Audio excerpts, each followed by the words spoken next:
Kalau bertanya-tanya, kenapa sih otak manusia tuh bisa percaya hal-hal yang nggak masuk akal gitu, bisa percaya hal-hal yang tidak ilmiah gitu ya.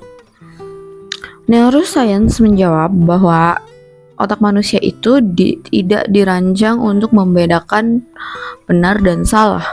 Otak manusia itu dirancang untuk bagaimana caranya bertahan hidup selama mungkin. Maka dari itu, sebenarnya tentang benar dan salah itu harus dicari sendiri gitu, harus dipelajarin sendiri. Dan ilmu atau pengetahuan itu sebenarnya bukan tentang benar dan salah gitu. Ilmu pengetahuan itu tentang jawaban yang membuat manusia itu puas gitu. Jawaban yang membuat manusia itu tenang, hidup tenang. Jadi manusia itu membutuhkan jawaban, membutuhkan narasi untuk hidup tenang dan nyaman gitu.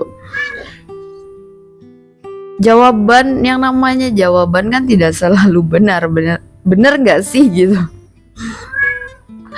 Jadi pilihlah jawaban atau narasi yang memang membuat hati lu itu tenang gitu, membuat hati lu damai, supaya lu juga sehat secara mental dan fisik. Karena kalau misalkan lu tidak tenang, itu pasti ada banyak gangguan di hidup lu gitu, atau seseorang tersebut menjadi pengganggu untuk orang lain gitu. Dan kayak cek kodam gitu, itu kan sebenarnya mereka tuh butuh jawaban gitu kan. Cuma menurut gua ya, ciri lu memang mempelajari ilmu yang benar, yang baik dan tepat itu adalah ilmu tersebut mengarahkan lu, membentuk lu menjadi manusia yang lebih baik, ke arah yang lebih baik, membuat lu lebih menghargai manusia gitu, menghargai diri lu. Jadi kalau ilmu tersebut membuat lu kebalikannya dari yang tadi, bisa jadi lu tuh mempelajari ilmu yang tidak tepat dan tidak baik untuk lu gitu. As simple as that. Karena semua ilmu tuh sebenarnya baik. Contoh ya, kayak misalkan orang-orang yang percaya hal-hal gaib tuh ya, itu bisa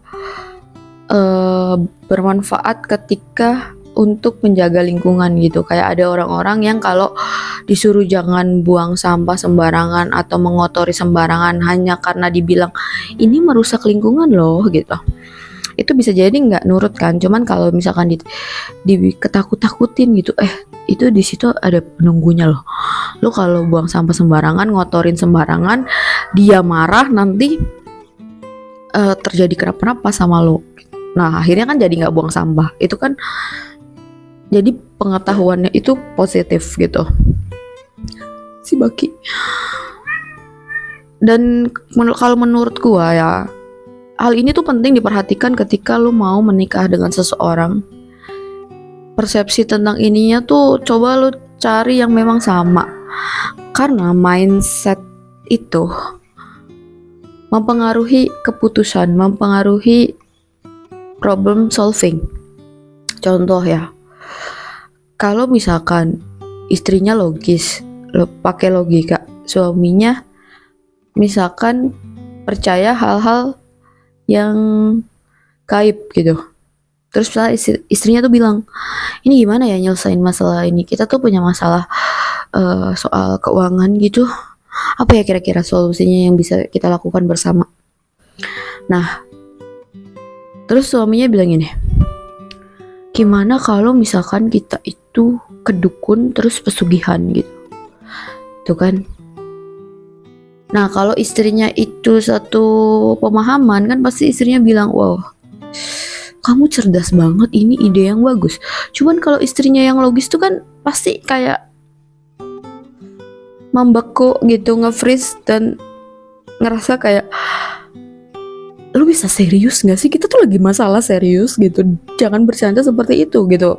Nah, sedangkan dalam dunia pernikahan dan rumah tangga itu lu akan banyak bicara tentang problem solving gitu, tentang bekerja sama. Jadi kalau nggak satu visi misi dan punya mindset yang sama tentang sesuatu yang penting, itu bakalan banyak ribut. Jadi bukannya fokus ke solusi, malah banyak ribut aja gitu loh.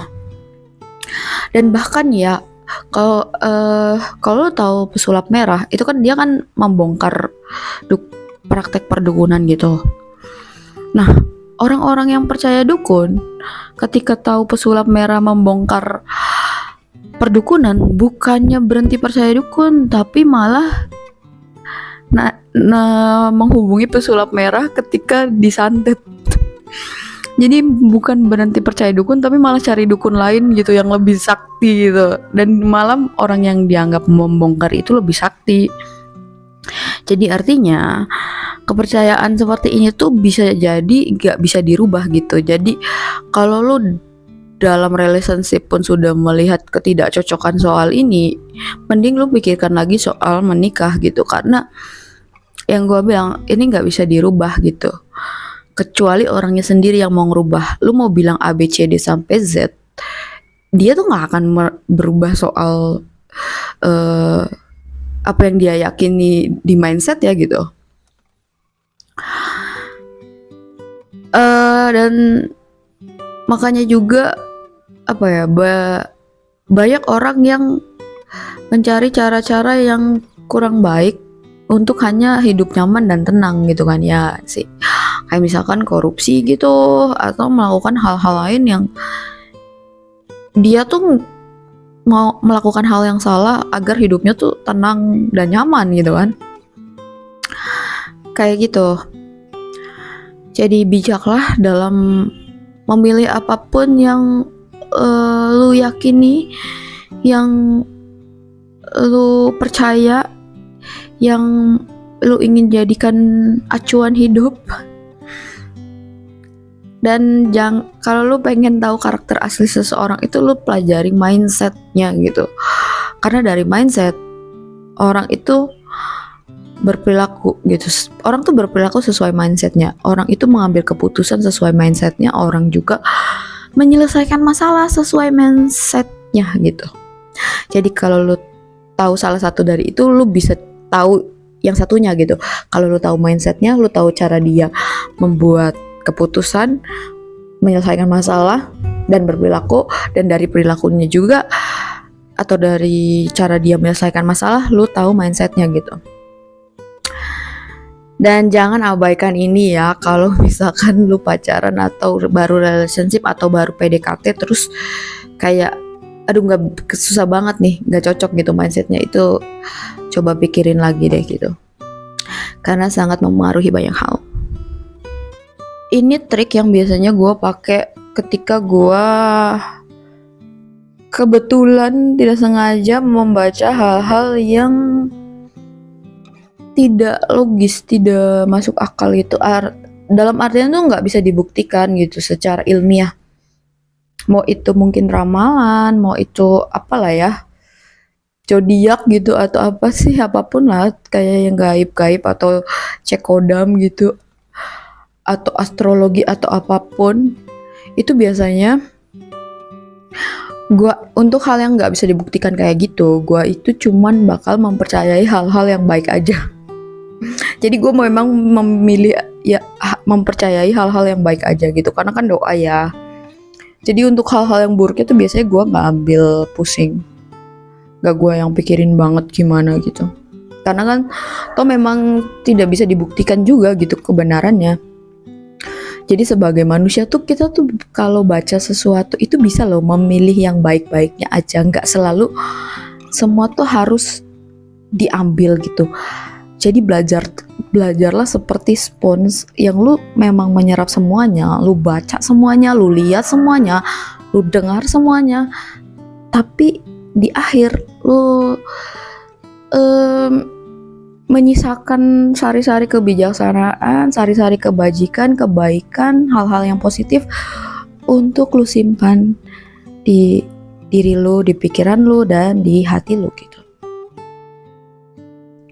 Karena kalau misalkan hal-hal yang gak bisa dibuktiin kayak gitu terus sampai bikin lu hidup gak tenang, hidup gak damai, lu gak bisa tidur nyenyak, itu salah lu sendiri gitu. Salah lu tidak bisa memilih sesuatu secara bijaksana untuk lu benar-benar pikirkan. Karena kan tidak ada yang memaksa juga lu harus percaya, dan gak ada buktinya juga itu benar gitu. Jadi be smart.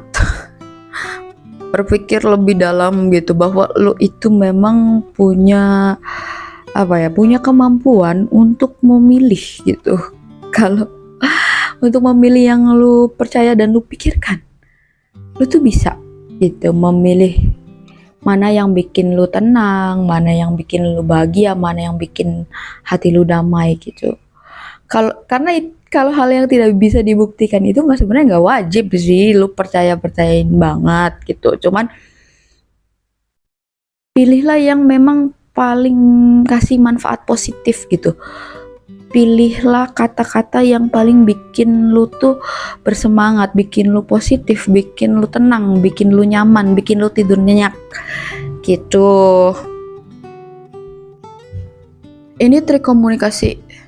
Jadi kalau lu kebetulan memang ketemu atau ngobrol sama orang yang memang punya kepercayaan tidak logis, tapi lu tuh orang yang logis, lu harus bicara dengan yang dia percaya gitu, yang dia pahamin.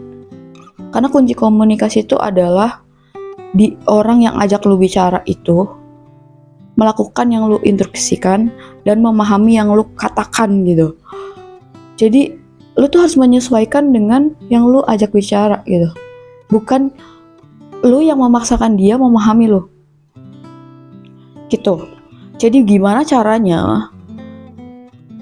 Bukan lu kehilangan identitas, tapi lu mengintegrasikan gitu antara ketidaklogisan dan hal logis, supaya dia tuh benar-benar paham gitu, benar-benar mengikuti instruksi lu gitu. Karena ya memang kita kan tidak selalu bekerja sama dengan orang yang memang satu mindset gitu ya, kalau apalagi soal bisnis dan profesional.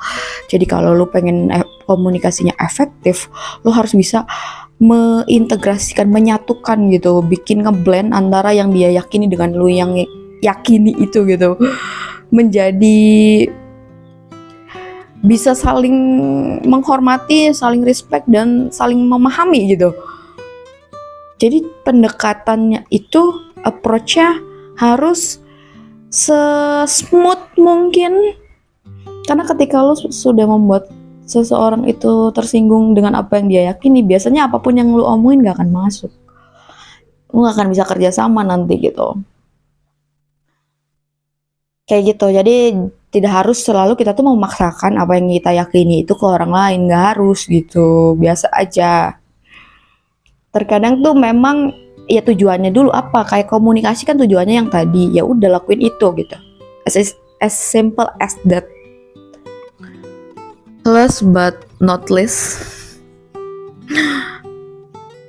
walaupun otak kita tuh dirancang untuk bagaimana mempertahankan hidup selama mungkin dan senyaman mungkin, tapi pilihlah cara untuk hidup nyaman dan hidup tenang di jalan yang baik gitu. Jangan sekedar hidup, karena babi di hutan juga hidup gitu. Jadi kita dibekali akal dan pikiran itu untuk filter, untuk memilih gitu. Jadi pilihlah dengan bijaksana. Jangan hanya terjebak untuk hal-hal yang sementara atau sebentar, tapi yang lu korbankan itu terlalu banyak gitu. Jangan sekedar hidup.